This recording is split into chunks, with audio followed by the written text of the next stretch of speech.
Buying a home is stressful enough. The last thing you need is a surprise just a few days before closing. You get an updated loan estimate or maybe even the closing disclosure, and your costs are higher than you expected. Your first thought is, wait, can they do that? Is this legal? Today I'm going to show you exactly when your lender can and can't legally increase your closing costs, and by how much. Welcome to Mortgage Clarity. I'm Susie-Hartness. After more than 30 years in the mortgage industry, my mission is protecting homebuyers from costly mortgage mistakes by helping them understand the mortgage process before they sign. Years ago, some lenders would advertise very attractive loan estimates only to surprise buyers with a much higher cost at closing. And that's one of the reasons today's mortgage tolerance rules exist, to make sure fee increases follow clear rules and to better protect homebuyers. Now, some lenders still manipulate those rules to try and get away with excessive fee increases. It's called a bait and switch. I'm going to show you how to protect yourself from that as well. Let's dive in. You've applied for a loan. You get your loan estimate and start moving through the process. You're happy with the rate, the payment looks good, and you're happy with this loan closing costs. It's a 30-year fixed.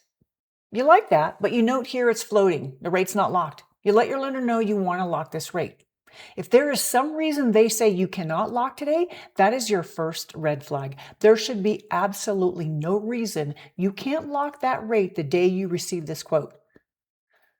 But moving on, perhaps you do lock, or they say we will lock tomorrow. You'll get a new loan estimate. They may be hoping you just sign without reviewing it. Please always review any new loan estimates you get.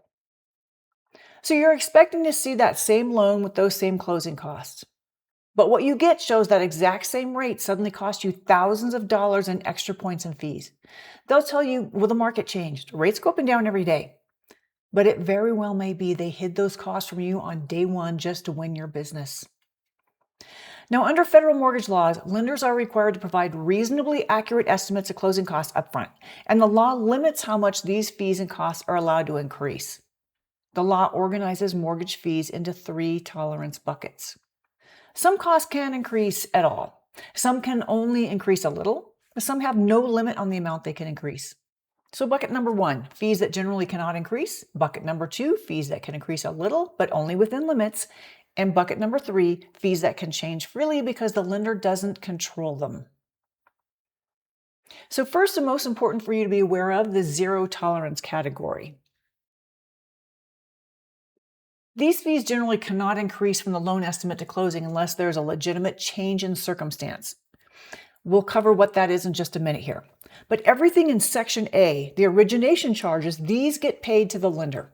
This is why Section A of the loan estimate deserves very close attention when comparing lenders. Sometimes a lender advertises a very attractive rate but offsets it with higher lender fees in this section. So Section B, services you cannot shop for. These are paid to third-party vendors, but the lender works with these vendors. They should know, for example, what the credit company charges for a credit report, and they should have the correct amount on the loan estimate. Section C, services you can shop for. These are typically in the next bucket, but if the lender owns the title company or your lender and the title company are owned by the same parent company, that's an affiliate relationship. And there is zero tolerance for fee increases if you use that affiliated company. Section E, transfer taxes. This is a government fee, but the lender should know what that tax rate is. So with zero tolerance fees, the general rule is they cannot increase. Now here's the important exception. These fees can legally change if there's what's called a valid change in circumstance. That means something materially changed about the loan or transaction after the original loan estimate was issued. So essentially that's making something about this a different loan. These fees can't increase just because someone made a mistake. They can only increase if there's a valid change in circumstance. Let's say the lender receives the appraisal and discovers the property isn't a single-family home as it originally believed. It's actually a condo. There may be additional costs to the rate or fees for a condo. There may be homeowner association documents that come with a cost that weren't originally known about. That's a valid change in circumstance. Or maybe the borrower's income changes. Without the overtime income, the borrower may no longer qualify for the original loan program. Or the rate was floating at the time of your loan estimate. When you locked in your interest rate, the cost went up. Notice the rate didn't change, the cost of the rate changed. So this brings us back around to the bait and switch tactic we discussed before, where the lender quotes a nice low rate, but deliberately left the actual cost for that rate off the original loan estimate. When you're ready to lock in your rate, or as more often in these scenarios, the lender tells you they are ready to lock in the rate and move your loan to closing, that's when you get that new loan estimate. So you get the new loan estimate, or it might even be the closing disclosure you get 3 days before closing, and your original quarter point 0.25 cost is now 2 points. You, of course, ask the lender what happened here, and the lender claims this is a valid change in circumstance when you lock your rate because the market changed. But this makes it incredibly hard for you to fight the increased fees. But I'm going to tell you how. The first option is the most obvious. If you like the rate and the cost that were disclosed, tell your lender you want to lock that loan in. Again, if they say they cannot lock it today, you need to look elsewhere. Just walk away. There is absolutely no reason other than the setup for a bait and switch not to be able to lock. It's not even legal for them to provide you a loan estimate that they cannot lock. Now, if you're still shopping around for your home and aren't even in contract yet, then of course it makes sense you can't lock that. So when you get your loan estimate, ask your lender point blank, is this rate at par? I can see on the loan estimate doesn't show any origination or discount points in Section A, or in this case you see here, it's a quarter point, that 0.25. But two, I just want to make sure that this is accurate. This is the correct cost for this rate for my loan today. The next thing to do is check Mortgage News Daily's rate index. I'll put a link down below to their website. You can track day-to-day movement in mortgage rates. Mortgage News Daily, or MND, tracks mortgage rates every day.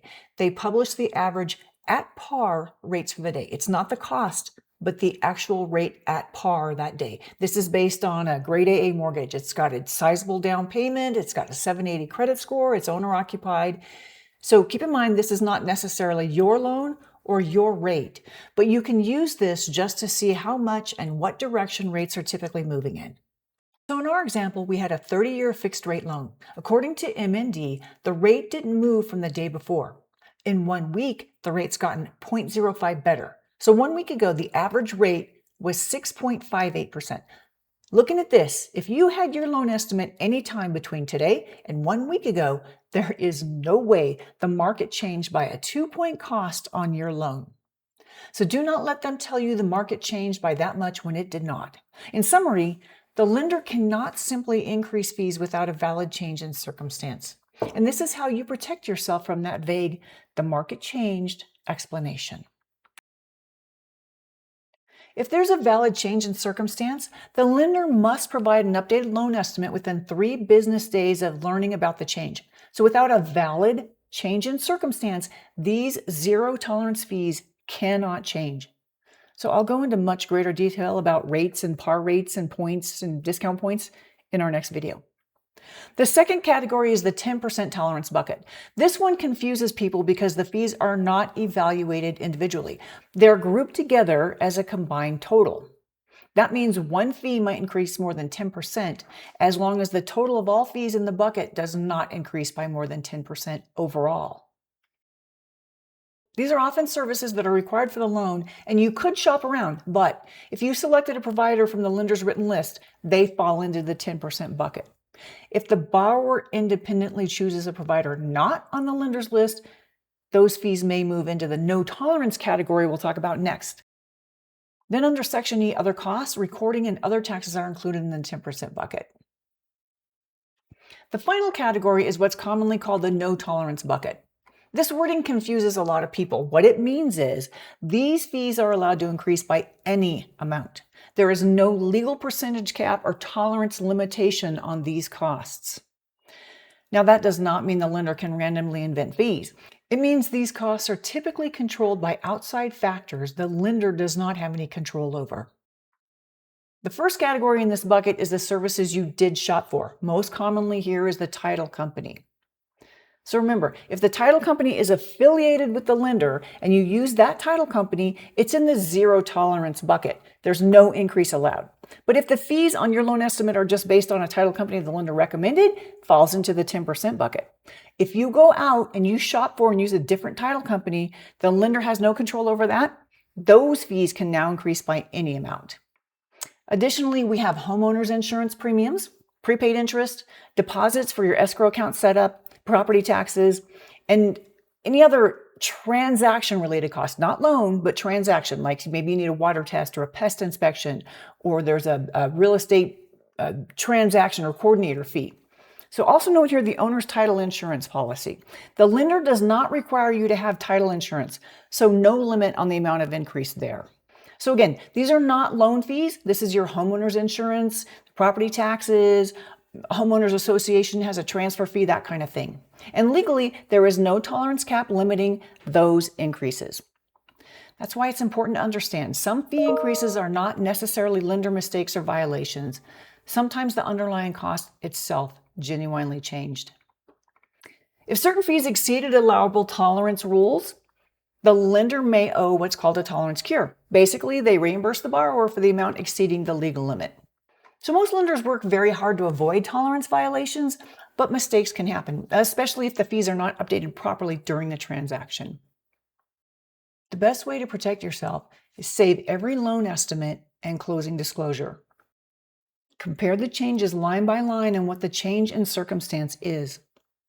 Ask questions about the cost of the rate disclosed. If you like the rate and cost, lock it in. If you can't, that's a red flag. Maybe shop around a bit more. And use Mortgage Daily News website to track the rate movement. So most fee increases have valid explanations, but you can protect yourself from the ones that don't. Understanding these rules helps you recognize when something deserves a closer look. In the next video, we'll break down one of the most misunderstood parts of mortgages, rate locks and pricing, how discount points, lender credits affect the true cost of your mortgage. Because sometimes the rate stays the same while the cost changes dramatically. If this video helped, please like and subscribe, and let me know in the comments, have you ever had fees changed during a mortgage transaction that confused you?